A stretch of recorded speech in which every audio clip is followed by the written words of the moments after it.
Welcome to the Starter Girls Podcast, your ultimate source of inspiration and empowerment. We're here to help women succeed in every area of their lives: career, money, relationships, and health and well-being, while celebrating the remarkable journeys of individuals from all walks of life who've achieved amazing things. Whether you're looking to supercharge your career, build financial independence, nurture meaningful relationships, or enhance your overall well-being, the Starter Girls Podcast is here to guide you. Join us as we explore the journeys of those who dare to dream big and achieve greatness. I'm your host, Jennifer Loading, and welcome to this episode.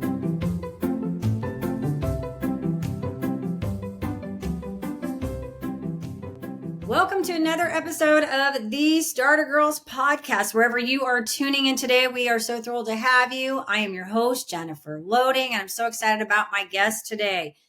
So let's paint a picture. Many dream of building a life filled with opportunities, success, and fulfillment, a vision often synonymous with the American dream. But for many, this dream can feel elusive, overshadowed by obstacles and uncertainty. Yet there are those who embody resilience, grit, and unwavering belief in possibility, proving that the American dream is not only alive, but within reach for those who dare to chase it. And so I'm excited to chat with my guest today. He has such a remarkable story, I think, of all of this that I just kind of summed up in this paragraph. But before we get him on here, I do need to do a quick shout out to our sponsor. This episode is brought to you by Walt Mills Productions. Need to add excitement to your YouTube videos or some expert hands for editing? Look no further. Walt Mills is the solution you've been searching for. Walt is not only your go-to guy for spicing up content, he's the force behind a thriving film production company with numerous titles in the pipeline. Always on the lookout for raw talent, Walt is eager to collaborate on film and internet productions.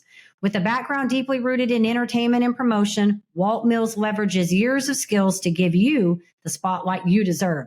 Want to learn more about Walt and his work? Head on over to waltmillsproductions.net and let your content shine.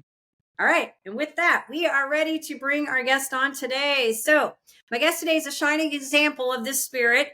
Born in the Ivory Coast, he arrived in the U.S. as a student visa, barely speaking English, and faced countless challenges along the way. Through hard work, relentless determination, and a steadfast belief in himself, he rose from humble beginnings to become a highly successful real estate investor, entrepreneur, and founder of PCL Housing Commerce, LLC. So I'm excited to chat with him today and talk about his incredible story and all that he has done. And so I want to welcome Paul Lubell to the Starter Girls Podcast. Paul, we're so excited to have you here today. Thank you for having me. This is going to be so much fun. Absolutely. Thank you for having me. You have such a remarkable journey. Went back this morning. I remember talking to you the first time and thinking, wow, you've done some incredible things. But I went back and read your bio again this morning. And I'm like, wow, having come here and not, speaking English. I know a couple people that have come here from other parts of the world that kind of done stuff like that. Right. I think that is just so remarkable to have to go into another country and learn a language, Right. Yeah, absolutely. So, when you say barely, I wasn't able to speak English at all. So I start by the foundation, like A, B, C, D, all of these. So, Yeah. And so you came here as a student, and that's not an easy thing to do. The English language is not an easy language. And, it's funny because I took French in school when I was young. And so I can, if I listen, I can kind of understand some of it.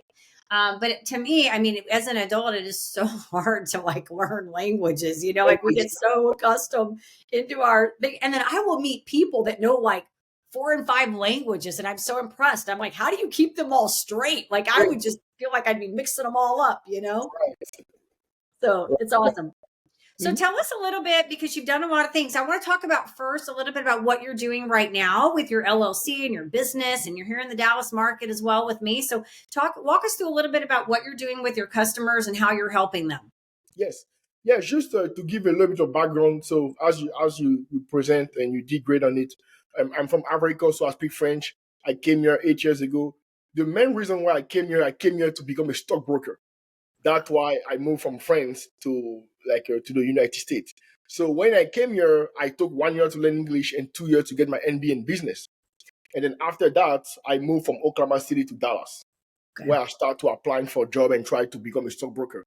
But what I did understand is that the foundation of becoming a stockbroker wasn't only about calculation and formula and do the math. I was supposed to learn how to sell and how to communicate and how to present a product. So this situation shaped me or allowed me to go learn how to sell life insurance. So I was a life insurance broker. So I started to learn how to communicate, how to how to speak to people, all of these. And then for some reason, I never came back to the stock brokering stuff, and I transit to the real estate game. So what I do right now, I'm a real estate investor. Which I do. Number two, also I'm a real estate coach. I have a school where I inspire people. I show the people how to start in real estate with with zero money or with some money. I do some of these, and then also I'm trying to launch a new career of speaker. So I would like to do some event next year. All of these to inspire people. Yeah. Awesome. Wow. And it's interesting. I think it's so great. It's so crazy when you hear about people's journeys, like how they sort of set out to do one thing and then something happens and it sort of evolves them into something else. Right. And I was just talking to someone the other day. I said, if you were to like look at the starting position and then the ending position, you'd be like, how did you go from here to here? But if you look at the journey, you'll see the overlaps where things kind of lead to the next thing and lead to the next thing. And so now you have this coaching that you're doing and this schooling that you're doing, and now you're trying to do speaking. And think about that. Like when you came here, you spoke no English and now you're trying to be a speaker. Yeah, that's crazy and funny on the same time. Yeah, absolutely. So I've been here for 9 years, so it's part of the journey, and every year it's get better. So yeah, and you're speaking very well, by the way, for 9 years. You're like flowing right in. I think it's great. Awesome. Well, and it's interesting. I think when you get kind of submerged in that, you have no choice. I mean, everybody that I've met that has told me they've been in that position, you sort of just, you do. It's like, what's that saying? When in Rome, do as the Romans. You got to jump in and learn the language, right? You got to get it. So, absolutely. And also, you don't have any choice. Like when you come here to become a stockbroker, I think the right thing for me, or not the right thing, but the good thing for me was my target was high. I came, I said, I want to be a stockbroker. So I didn't see myself be at Wall Street without speaking English. So for me, master the language was a must, no matter what. So and because my target was high, that's why I think I did everything. So right. No, I think it's remarkable. And and it's funny, I joke about this all the time too. I may have shared this with you. I've shared this several times throughout the podcast, obviously I have no problem with the English language. When I was a kid, I got in trouble for talking a lot. I did a lot of talking.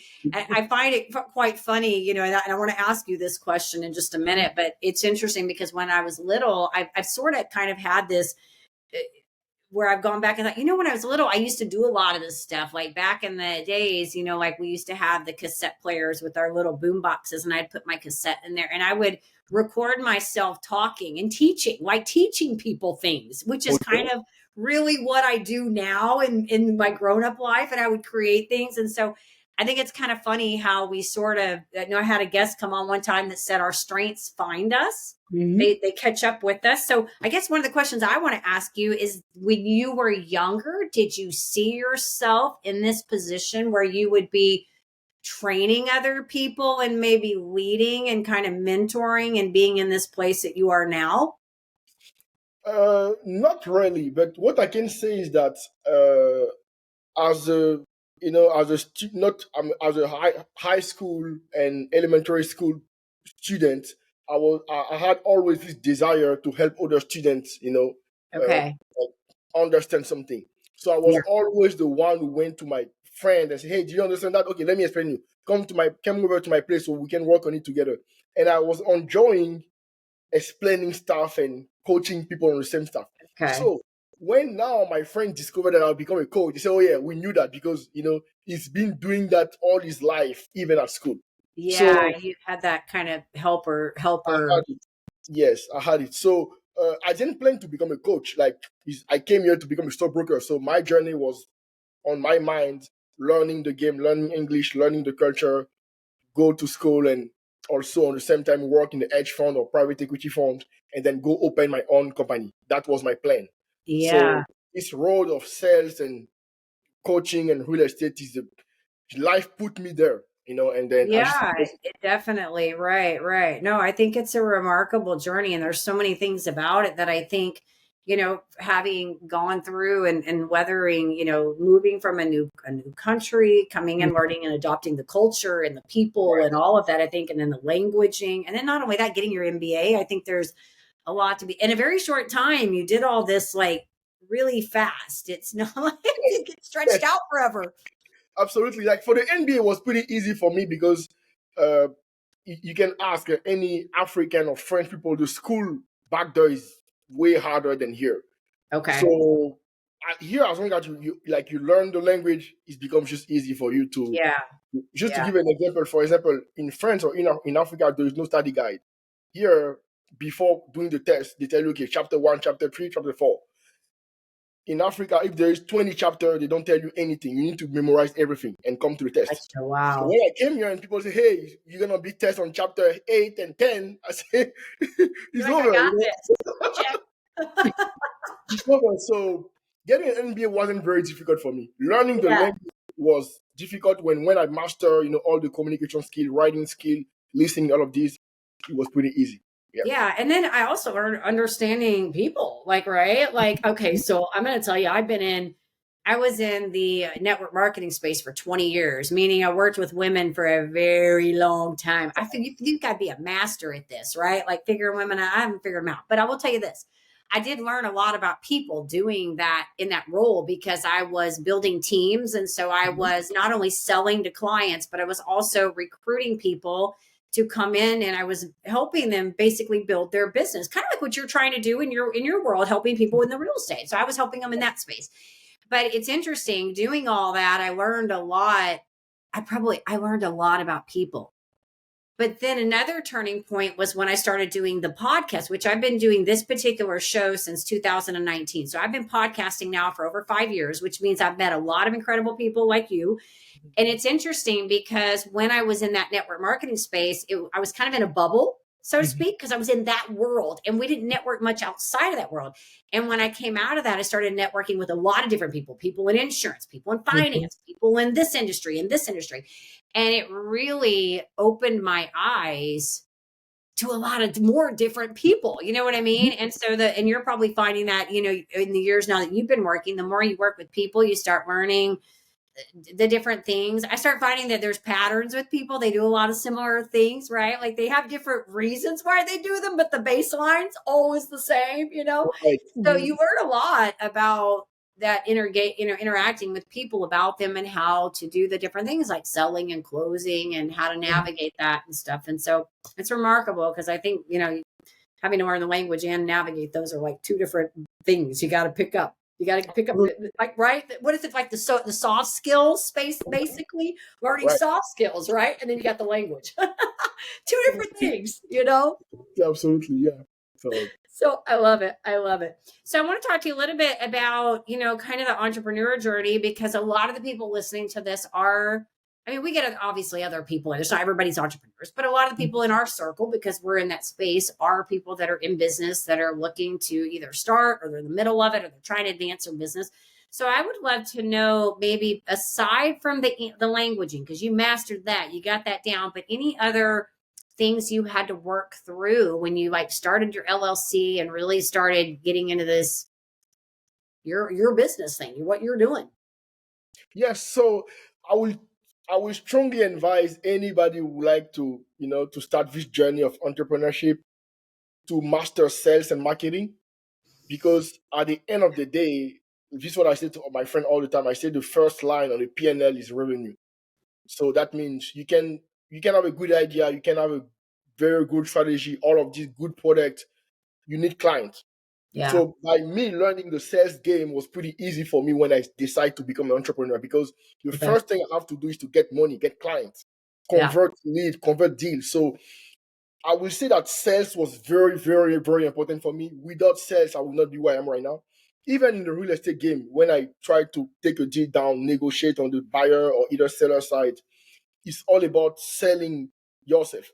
It's not selling yourself, but selling to try to convince the person to take your price. Right.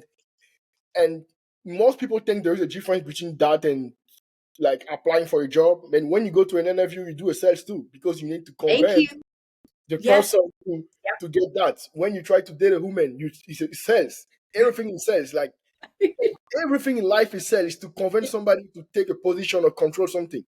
Like when you negotiate with your kid, it might be sales, understanding, listening, all of these. I think there is a big misunderstanding about what sell is.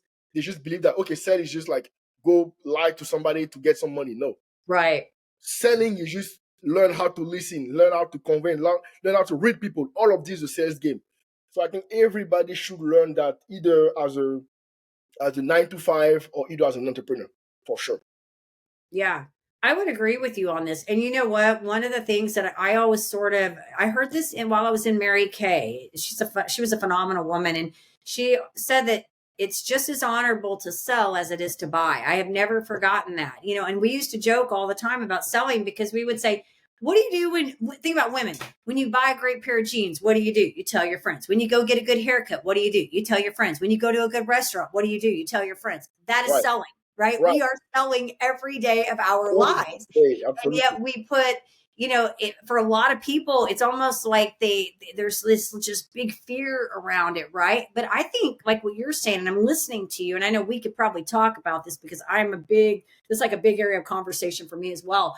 I think when you get to a place where you feel comfortable about what you have, your product, right, and what you can do, and you also remove your ego out of the process, you get better at asking the right questions and not taking everything so personal. And then it doesn't become that taboo, right? Like it becomes Right. more of I have something I can offer you. Let's see if it is something you even really need. And if it is, then let's proceed, right? It becomes less of that I'm trying to like push something on you. And so that Yeah, was something I had to really work on. mm-hmm. So I think I was kind of lucky to really understand that for me, sell was a number game, and no matter what, I was expecting a no. I cannot close Yeah. everyone. So for me, I say, okay, I need to learn my number. I want to have 3, 4 clients a day or 1, 2, 3 clients a week. How many people should I talk to?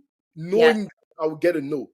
And I did a good job to, dissociate myself, to all emotion and understand when they say no, is not no to me. Is Right. no, not right now, Yeah. or not. Because for me, everybody is a buyer.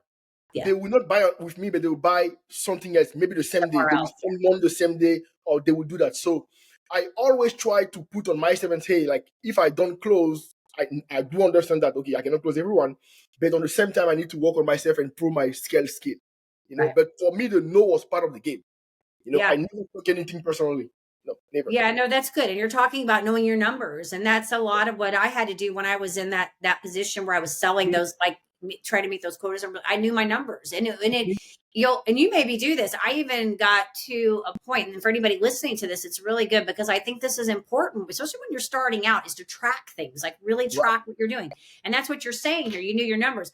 I would actually do like I didn't even type this out. I took a piece of paper and I Mhm. would know, like when I was making calls to book, I would say how many calls I wanted to place and how many bookings I wanted to get. And the way I set it up was I either had to make X number of booking calls to get my Mhm. bookings, or I Right. had to have X number of appointments. So I give myself a time frame. This might be in a 2-hour window.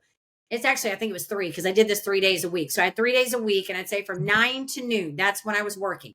In Mhm. that time, I needed to either have 10 bookings on my calendar from Okay. that session, or I was going to make sure I made 100 attempted calls. Like I had a number that I was following every time Yes. I made those calls. And that way, when I got done, I felt like I had a sense of completion. But I would track this. I would actually draw these numbers and I would line them through as I went through. And then if they booked, I would circle them. Then I knew how many booked. Then if they held, I'd fill them in. Like I'd go in so that I could track this. And then I would look at how many of those actually closed just sales, so that like what you're talking about, I knew my numbers. And then I Very. could go back and go, okay, well, I kind of knew that mine was about a half. So it was like if I booked 10, half would go through, half of that would buy, half of that Mhm. I would recruit. And I sort of knew the numbers. Number And right. so if I was getting less than that, I could look and go, okay, was this the What's group, the happening? selection, or is this something I needed to work on? Right. But I would track it over a period of time. And Right. then I could kind of see what I was doing. So I think it's very good that you're saying that about knowing your numbers and knowing, but also you're saying work on you, figure out what you need to do to make all that better. Yeah. Because at the end of the day, like I said, everybody is a buyer. Right. So if I then close someone, there is a big chain that if I put somebody else next day, the next day you're probably gonna sell. So that means it's probably me or so I always put on myself, like always try to understand that if the guy is qualified, if this person is qualified, because if the person doesn't have the money, you cannot sell it, right? If the Yeah. person Right. is qualified financially, everything needs to be on you now. The Yeah. person is qualified, he jump on the call, or either he needs something, he spend his time to come talk to you, and he got the money financially, and he cannot close, it's not him, it's you. You got to figure it. Yeah. Or, That makes okay, sense. you That's have to good. figure out. So you probably, even if you find out you will probably never close 100%, but your ratios closing will go higher and higher by trying to improve Yeah. yourself. I And agree. again, sell is like a sport. You get better by doing, by doing, by doing. Like I say Right. to people, like when I was selling insurance, I become so good by also by volume and by talking to people. I Yeah. knew what the person was supposed to say before he saying. You That's what know, I was talking about when you get to know the people. That's what I was getting at in the beginning when I mentioned earlier. You start to right? know the patterns, right? Like So you you know get what's to know the coming pattern. next. Before Yeah. they say okay, this one, they wanna just move Yes. and try. So I need to think about it. So I was is a like it's like sport. You need to do that Yes. every single day or multiple times to master the game. That's it. It's good that you say that, and that's what I'm talking about. It's that you've done it enough times that what these people you see enough of these people that the patterns start to show up, right? That's what I was getting at when I was saying that earlier. You start to know. It's like I used to tell people, like, we studied and you probably done this too. I know you have. We studied the DISC model, which is Yes. it's the dog. Okay. So I could ask questions in the beginning when I would sit down with, I could still do this. I can ask questions and pretty much within a minute or so, depending on how they answer, I can probably figure out how this person would need to be closed, like how this Cool. person, like how I need to work with this person based Mhm. on like I would ask a question, and we could do this because we didn't work for anybody. I know you can't do this if you actually work for somebody, but I could say to somebody, Paul, tell me a little bit about yourself.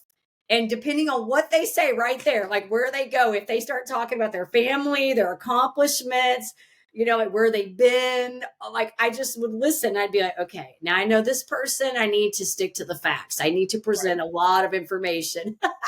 Or Right. the classic example would be, it's what do you want to know? And then I know, okay, I know this is my high C person. This is a Right. person I'm going to have a lot of details because they're going to Mhm. be fact checking everything I'm saying. And it's Absolutely. not a bad thing. It's good. You learn the skill. And I think it's what helps you learn to navigate how to close people, market them, and even how to proceed working with them. Yes. So me, I try to simplify the game. Maybe because also I'm an immigrant and because of the Sure. language barrier also, I try to simplify the game. I stop trying to read the person. I start to read the person only on the closing. But for me, in my mind, when a prospect come on the Zoom call with Yeah. me and is qualified, it's over. For me, it doesn't matter if it's an E, B, C person. You're It just like, needs it's over. I'm it needs, closing. it needs something. Like of course, I will ask questions. I will ask you to understand Sure. what is the motivation of this. But Right. always in my mind, my say, okay, Paul, this guy needs something. That's why here. He needs something. That why he's here. He needs something. So Yeah. I need to just find what he really need and what is the urgency. And then when Yeah. I come, That's good. now on the closing, I start to read when I say, okay, I'm gonna close or they try. I need more time with them. Yes, but at the beginning, in my mind, I don't try to know if he's a B, C, E person. I just Yeah. want to make sure they really need what they want, and then I just show them I can offer that. And then Yeah, on the no, close, it's good. You're fine as long as you're fine. Yeah, you're finding out what they need. I mean, that's the thing. I think it's, as you know, it's about building relationships, and I think we all sort of have our little style, the way we do things, and I think it's and you figure out. I'm not one to tell people to change their thing. I'm like, hey, if it's working for you, keep doing your thing. You know what I mean? It's no, and that's the thing, because if I were to walk in the room and do it the way you would do it, may not work, right? It may not be as smooth, right? Or you can come and do it the way I do it. It may not be quite, it might be like, okay, like you're too much. You know what I'm saying? You know, there's a really good book. It was interesting because I worked with this firm for a while, and there's a really good, you may have read, it's called Spin Selling. I liked it because it's really good for somebody who is struggling with sales, like the closing and stuff. Here's what I liked about it. You will read it, and you'll probably do like I did, and you'll go, oh, I'm doing a lot of this stuff. But it actually puts names, like it's got, these are techniques, like it's got a name for these techniques that we're already doing. I've been doing them for years. I never thought about it quite that way until I actually read the book. And I'm like, this is really good, especially for somebody who maybe has like an engineering mind and is Right. like, I need a step process to doing this, right? Because eventually you just get to a place where I think it just sort of becomes a natural thing because you're not thinking about it so much. But sometimes people in the beginning, they kind of need that like step by step, you know? Anyways, it's an old book. It's been around forever, but I thought it was really good for people that are trying to, you know, like just learn how to do the selling, the closing, like get to that part, you know? So I mean, me, like you, as you say, each one of his own style. Me, Yeah. my style is very, very challenging and not aggressive, but very challenging. And I set the tone right away. I know a lot of people disagree with me and say, don't do that, but I put my expectation right away. I say, hey, today my goal is to help you get business with me. And then Yeah. I hope we're gonna do that, you know. So I set up everything at the beginning right away. So I know They they know. talked about that's actually good. Mhm. I've read, I don't know if that was in that book or where I read that, but they were talking about when people set the expectation from the beginning, there's to me it's better because when you come, if you come to me and you say to me, my goal today is to do business with you, then I know you're trying to do business. And if I decide not to do it with you, then it's Yeah, okay because you've already been clear with you me, know, at right? least, yeah. It's cheesy, Paul, when somebody calls you up and they're like, hey, how you doing? And then they're beating around the bush, and then they come out with, oh, by the way, I'm doing, I hate it because you have just wasted my time. First of all, you wasted my time. Just cut to the chase. Tell me what you want. So think Absolutely. of it from that way, because I think a lot of people would rather have a selling process where they sit down and they go, it's Report. straight up honest. My job is I want to earn your business. Yeah, me, I don't do any reports. I do report after the closing. Yeah. I mean, I'm or not they don't, but yeah, or they don't say anything to you, and then they slide an email in your DM afterward, and you're like, whoa, why did you had me on the phone? Why didn't you talk to me then or at the networking event? You slide it in my DM now. And I'm like, no. absolutely. And also I would say the good thing that I did that worked for me is challenging people on the decision making. When they know that they have to, we all agree that they have to make a decision. They all Yeah. agree that it's gonna work for them. But there is something that blocked them because, as you know, when you sell high ticket price, there is sometimes like a mindset Yes. to move someone to go get this card or put this card. So my goal was to challenge everybody, you know, during the closing. Say, hey, like we all agree that it's gonna help you. So let's be, you know, clear. If you don't do that, then we're still going. Then we still stay like that. So do you want or you don't? Like Yeah. very challenging people and be very because they need to be pushed. And I do Yeah. understand that some people need a lot of people need to be pushed and they just like to push something back or I need to procrastinate on it, all of Right. this. Challenging people was something that, you know, worked for me. I know some people cannot do that on the sale process. Yeah. They prefer to follow up all of this. Me, I want to close the same day. If I Well, can, you're coaching, and to be a coach, you have to do that. You have to be able to challenge people. And I think, and listen, you know what? It's going to work for people and it's not, right? And that's the part of this. And that's why you're doing well with what you're doing, because you're pushing people to make that decision. And sometimes we need that, right? Especially, Mhm. you're right. When you're doing high ticket, I mean, yeah, I have a course. It's not, obviously it's different than real estate, but there Right. is a difference between doing low ticket and high ticket, even in pricing structure with courses, like when you're selling Mhm. things, because it's a different mindset. If you're going in to buy peanut butter, you're not going to have a mental crisis about a jar of peanut butter, right? But if you're spending $10,000 on a course, you're going to have a little bit of mental stuff that's going to come up in that conversation in the head, you know, and your Absolutely. job as a salesperson is to help take out the fear of that and move Yeah, them yeah, over the threshold to make that decision. absolutely. So I'm Yeah, with you on that. I'm with you. I think it's we're doing a different product, but I get that mindset of moving, you know. And I had a really good mentor that I worked with. Well, I say one, I've had a lot of mentors. I had a really Mhm. good mentor that I worked with for 2 years that he was instrumental in helping me build out my high ticket course. But one of the things, his whole selling process, and you'll probably appreciate this, was really about creating almost this FOMO. It was almost creating this, taking everything away so that you did not want to move forward. Like you got to a place where we got to the end. And I remember, this is no kidding, I remember at the end when he never told us the price of this mentorship we were going to go into. And I kept thinking it was going to be like 20,000. I ended up paying 10,000 for this year deal, and then I did it 2 years in a row. But I thought surely we got to the end, he's going to say this is like $25,000 for this mentorship, right? He comes back and he says 10, and I'm like, oh, we got this. That's how good he was at creating this process to where he got to the end. He never even had to sell us. We were sold, we were bought into this thing, and we were like, sign us up. You know what I mean? He took all the stops out. He was really good at getting all the stuff out. So.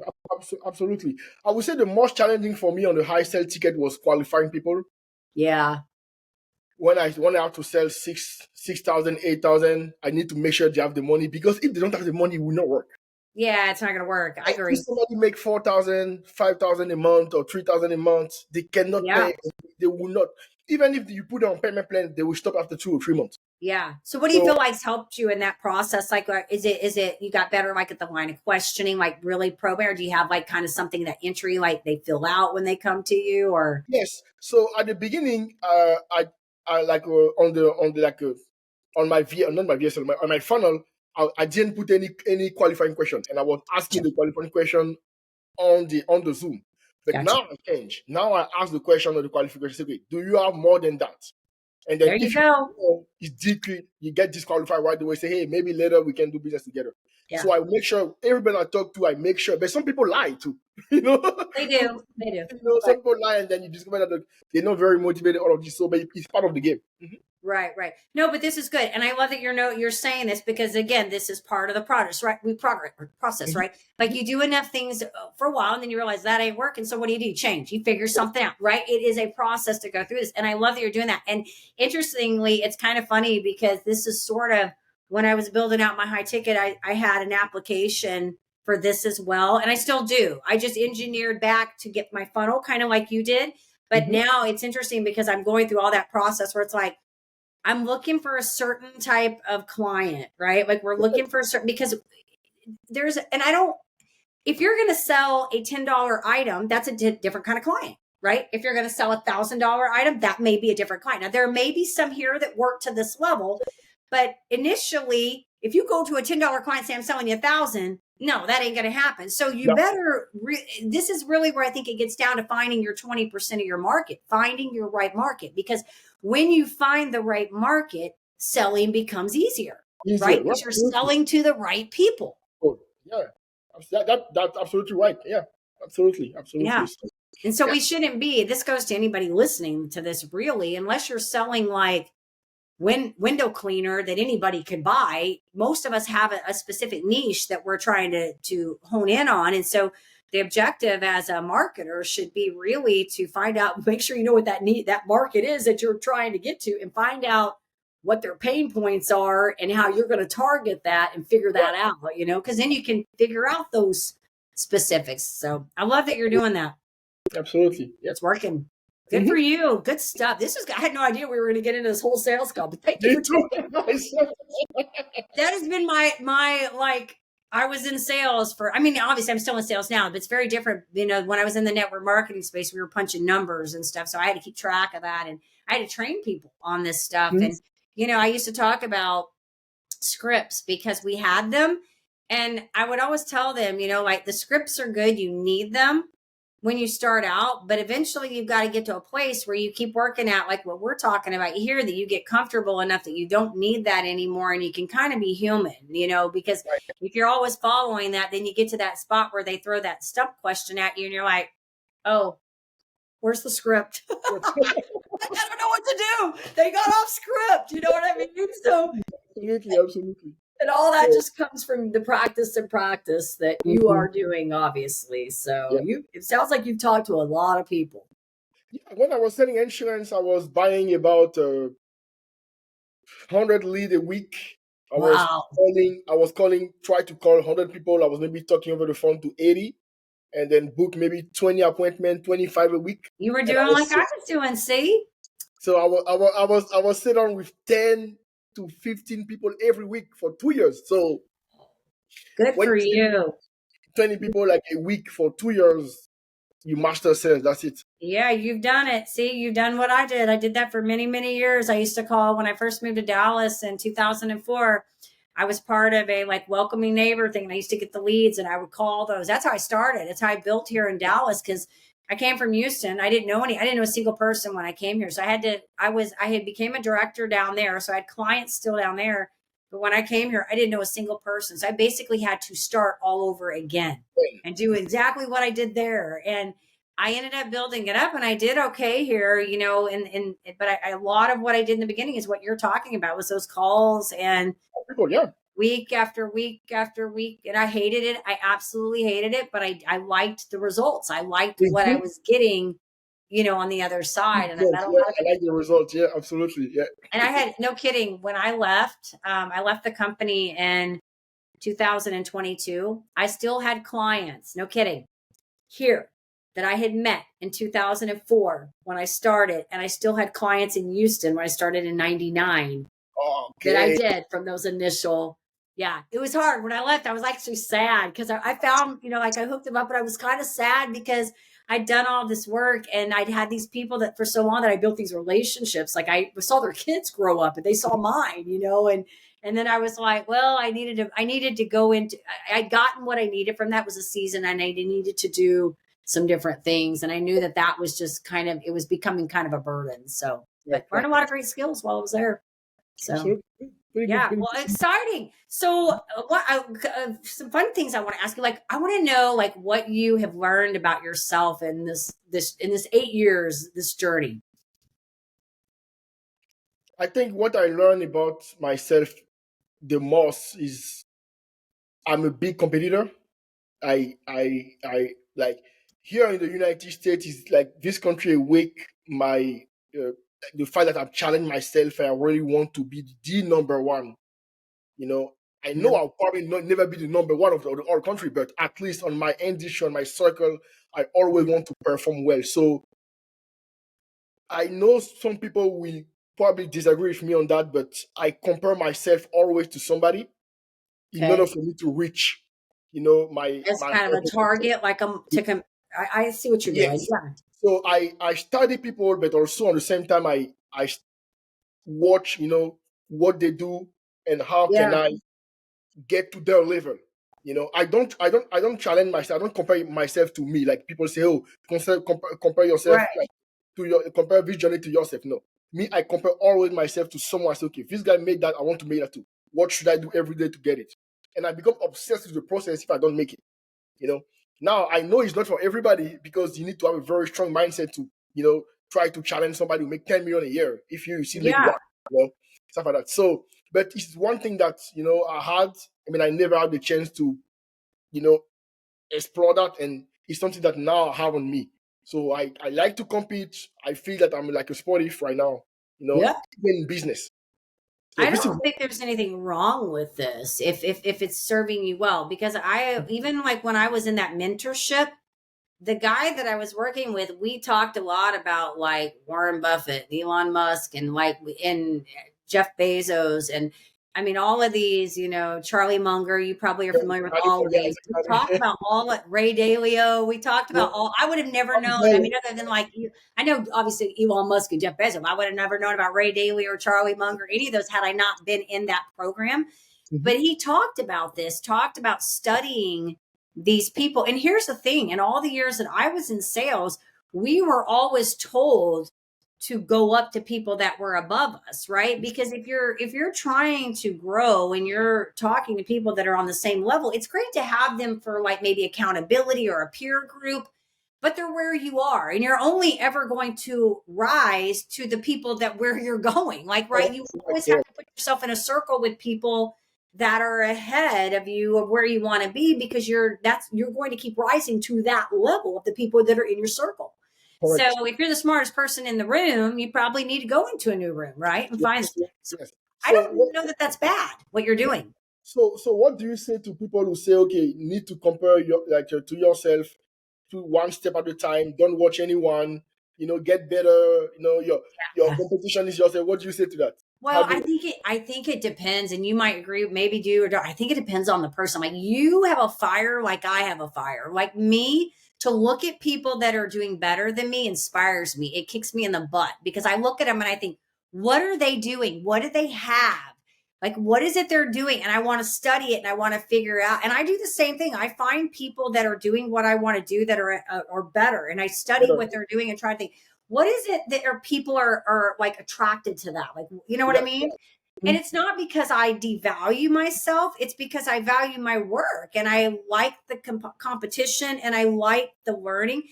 But I think it depends on the person. You know what I'm saying? Because people like you or myself, which I think a lot of entrepreneurs are like that, we thrive on that, right? We fight every day. So yeah. And for us, it would be like if you put us in a circle with people that are doing what we're doing, it's great. We're going to talk about but we're not going to be inspired, right? Because they're not where we want to be. They're where we are. We want to be somewhere else, right? So but somebody else, that may be okay for them. And if that's where they are, then I guess that's where I don't want to say it's a bad thing. That may be what they need. You know what I'm saying? And so I think and you're probably figuring that out as coaches, that we serve, there are people that like us and what we say resonates, and they're going to be like, yeah, Paul, what you're talking about, right on. There are other people that are going to be like, I can't do that, right? It's like I had this conversation with so I had a sleep coach on the show one day, and we were talking about these watches. I have a sleep watch. Okay. She said, okay, so me personally, I love this thing, but whenever I am not sleeping well, it stresses me out. I have to take it off because I will start seeing red lines on my watch, and I get more stressed out now because I know that I'm not well. But the watch is telling me that too. It's like so I have to just take it off. I take it off. And she was talking about how for her, it's like, I forgot what the word she said. It becomes sort of kind of like like an accessory. It just kind of, and for me, most of the time it does, right? But there are times it doesn't. And she said for other people, it stresses them out. She tells them, just take your watch off. Just take it off. So you see what I'm saying? I think the point we have to know is like know our strengths and our weaknesses. Whereas you and I know that we are going to thrive in an environment where we're with people that are where we want to be. Everybody, I feel like we all should be doing that. But, so I agree with you. I think we all should, but I don't think everybody. I think to do that, you have to be willing to accept where you are. Yeah, all right. And your weaknesses. You got to be honest with yourself because you have to be okay with saying, I'm not where I want to be because I'm not doing what I need to do to get there. That's it. Yeah. And that takes a certain amount of honesty, right? Right. Absolutely. And you and I are on the same page. This is what I say to my prospect. I say, where you are right now is just based on the way you think or the information that you have. To move to the next step, something need to change no matter what. So there's no secret sauce or magic or stuff like that. So yeah, that's the thing with coaching. You're probably figuring that out. I mean, I always tell people like I'm not the Band-Aid coach. Like I'm the person that gets to the root of why I do deal with the head stuff, like why people, you're talking about like why people get stuck on things. I work through the emotion of that stuff to get them past it so that they can create the change they want, whatever. But not everybody wants to get honest. No. Because that requires work. And so a lot of times what I find is I'll work with people, and I always say we sort of have this coming to Jesus moment where the real comes, and then I give them probably like you do, where it's like, okay, you have to decide, do you want to continue the same pattern and stay where you are, or do you want to make a change? That's going to have to come from you because there's yes or no. Exactly. You either have to cross over here or you stay over here, and you have to draw that line in the sand to cross over. So I say those are the coming to Jesus moments in life. So anyways, I love what you're doing. I know you probably have had a lot of mentors along the way, but anything that stands out in your mind, maybe a book that you feel like was like pivotal in your journey, or maybe a particular mentor that came into your path? Yeah, I studied multiple people. When I came here, because one of the way for me to learn English was to reading book. And instead of reading, different books, I said, okay, I'm going to read book from finance and, people that can inspire me. So Right. I started to study Tony Robbins. I study Warren Buffett. This one my two first, right? Gotcha. I also study Eric Thomas, which is a motivation speaker. Also, but I would say this top three was my first Yeah. kind of mentor. Warren Buffett was more for entrepreneurship and finance, all of these. Tony Robbins was also, because as you see, my goal was, still always try to become a speaker. So Tony Robbins was one of that I used to learn how he start and how he start to inspire people and do all the motivation stuff. So yeah, Yeah. it's off. Good for you. Good for you. Well, whenever you're not doing all your amazing work that you're doing, what's the fun stuff in your life? What do you enjoy doing here in the Dallas area? Oh, soccer. I'm a soccer fan. Oh, So yes, so very playing cool. and watching soccer. Of course, our friend we hang out, go drink, and Yeah. most of my social stuff is all about business. So when I meet someone with, you know, I don't. I will say that I have old friends, like friends that but here in Dallas I have business partner, and we become friends. So Yeah. when we hang out together, I would say 90% is all about business, and we enjoy Right. it.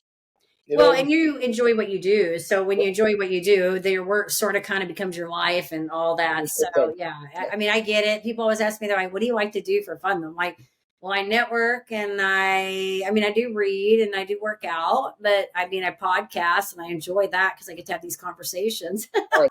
It's fun. I enjoy the conversations. That's my work. So it's good though. It means you're passionate about what you do, and that shows. And you need to be, because if you didn't enjoy what you were doing, then that would not be cool, right? Absolutely, absolutely. Well, this has been good. I'm so excited. This has been a fun conversation, and you dropped a lot of good information. We got to talk about sales, which I think is important for everybody in business. So we got to have a really good conversation on that. If our audience wants to get in touch with you, maybe they want to learn a little bit more about your company, maybe they want to reach out to you, learn from you, who knows, where would you like us to send them? Yeah, sure. They can reach out to me on Instagram. It's gonna be the Okay. best place to reach out to me. They can also go on Google and type PCL Housing Commerce. They Okay. will find my website, and they can reach out to me. So I will say there is, as you know, there is two groups. There is the PCL Housing Commerce, which is gonna be only for real estate. If anybody would like to buy real estate, either commercial, residential, or land, Okay. they can reach Okay. out to me. If they want to sell, I can help them sell as well, finding a buyer as Okay. well. And then for the coaching part is the PCL University. They can reach out to me also on Instagram. We can jump on a Zoom, and I can Okay. show them how they can start in real estate and start to build wealth. I love Now, it. for next year, I'll be building two other courses. This one's gonna be a crazy one because I'm gonna combine business and real estate, and then present this course to most likely realtor or anybody who would like to become a business broker. I love it. Right. Very So cool. I'm Well, I gonna wish you, Mhm. yeah, I wish you much success on this upcoming adventure you got going on. I Right. know I feel like I'm kind of doing some, not that, but I feel like I'm sort of in this stage where you are too, where I'm kind of trying to build out. I've got these separate things going. I'm bringing them together, and a Right. lot of pieces that you got to put into place, right? But I think as long as you keep your passion and you're focused, and it'll all come together. So wish you much success on that. Hope it all Thank works you. Thank out. you. Yeah, Thanks. you get your speaking gigs in. So very cool. Yes, absolutely. This one's gonna be probably next year, or I mean in 2026. We'll see. Yeah, we'll make sure too when this goes out that we get get the links in there so people know where to find you and all of that good stuff too. So we appreciate you jumping on here and sharing your story with us, and Thank you so much. I hope all these amazing things keep running in the right direction for you. It's been fun. Thank you so much. Yeah. All right. And to our audience, we hope you found this episode both inspiring and informative. And of course, you can head on over to whatever your favorite platform is, hit that subscribe, like, comment, do whatever, share it so that we can continue to share this awesome content with you. And as I always say, in order to live the extraordinary, you must start. And every start begins with a decision. You guys take care, be safe, be kind to one another, and we will see you next time.